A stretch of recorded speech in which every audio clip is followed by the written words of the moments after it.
Chapter 1. Army on Trial. The mob assembled before dawn outside the Veterinarians of Domestic Wars courthouse in Songono, at first in twos and threes, and then in ones and twos. Eager for a good seat near the exit or the bathroom, the crowd was heard murmuring condemnation for the accused little Ben, the only enlisted person in the entire Songono army now accused of the crime of K.I.A. As dawn broke, dark clouds swirled and heavy rains began to fall, at first in drips, then drabs, and finally in torrents. Like the tears of heaven, said a small child clutching her teddy while she coiled her damp hempen rope in her tiny hands. Scalpers hawked discount tickets printed on flimsy recycled red paper slips as they waddled in and amongst the lumpen crowds. Strawbuck's coffee carts, casting clouds of steam into the air and frigid cold, rolled amongst the morning throng, gathering a brisk business in hot rum cappuccinos and poppy seed muffins. The ever-attentive baristas providing an extra shot of rum to every customer as a demonstration of civic pride and the willful attention to the cause of justice. As the sky thought about clearing, two long black limousines hauled into view from the distance, followed by a gunmetal-color, soft-top, chubby roadster conveying the judge and the prosecutors to the arena of justice. Tall, handsome men in dark suits with bulges in places nature never provided a man or a woman with a bulge quickly exited the cars and began to clear a passage through the assembled throng. Little white earplugs and curly white wires descended from the ear canals down the necks and past the starched white button-down collars of the security necks and following the rock-hard deltoids down the curve of the spine and past the wiry glutens, where finally the sinuous wires terminated in tiny black boxes discreetly hidden inside black shorts. The skies changed their mind, and it grew dark again as lightning flashed in the far distance towards the benighted province of Clissa.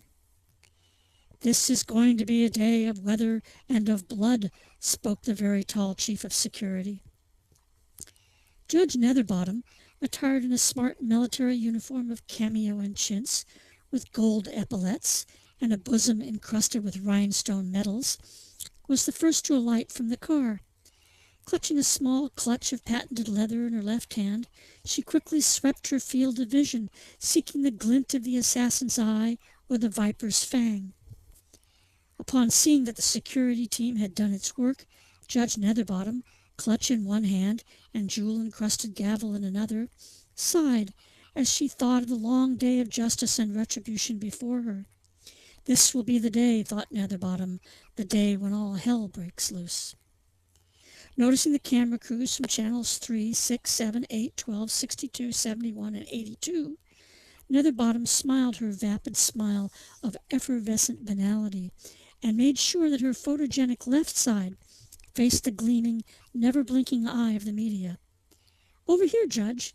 Tell the people what to expect," shouted Katie Ugarick, famed, hard-hitting reporter for Channel 3 and amateur mud wrestler. "Over here," Ugarick shouted again, this time capturing the attention of both the judge and her security detachment. As one lean, trim, dark-suited figure pressed a bulge towards the eager reporter, Netherbottom ran her taloned hand across his flanks and whispered to him, "Take it easy. It's the press. They're on our side." In what appeared to be a random drift, the judge angled closer and closer to the reporters as she approached the burnished bronze doors of the courthouse, resplendent in the repose figure of Second Life's hero of the war, the Yellow Revolution and founder of the Republic of Second Life, Mofo the Brave and very dead. "I'll take a quick question," shouted the judge, anxious to be heard above the cacophony of street traffic, generators, and the great unwashed.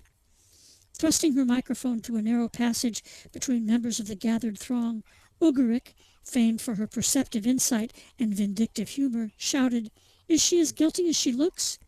Will it be the ultimate penalty or simply death?" Ugarick asked. Netherbottom, remembering that judicial elections were only a few months away, rose to the occasion and responded, "Ah, justice, sweet justice, the justice of our foremothers will be done this day. Yes, and to the example of all of Second Life's recumbent youth, with their hippy-hoppy ways and their bling-bling, yes, they will see what happens when they fail to respond to Second Life's sacred call for sacrifice, duty, and a glorious end."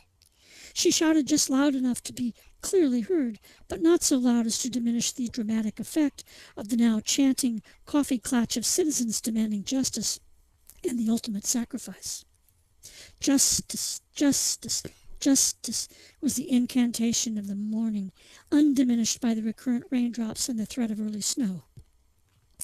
Then the angry crowd fell silent as little Ben, shackled hand and foot, with a length of duct tape covering her mouth, was dragged from the last limousine.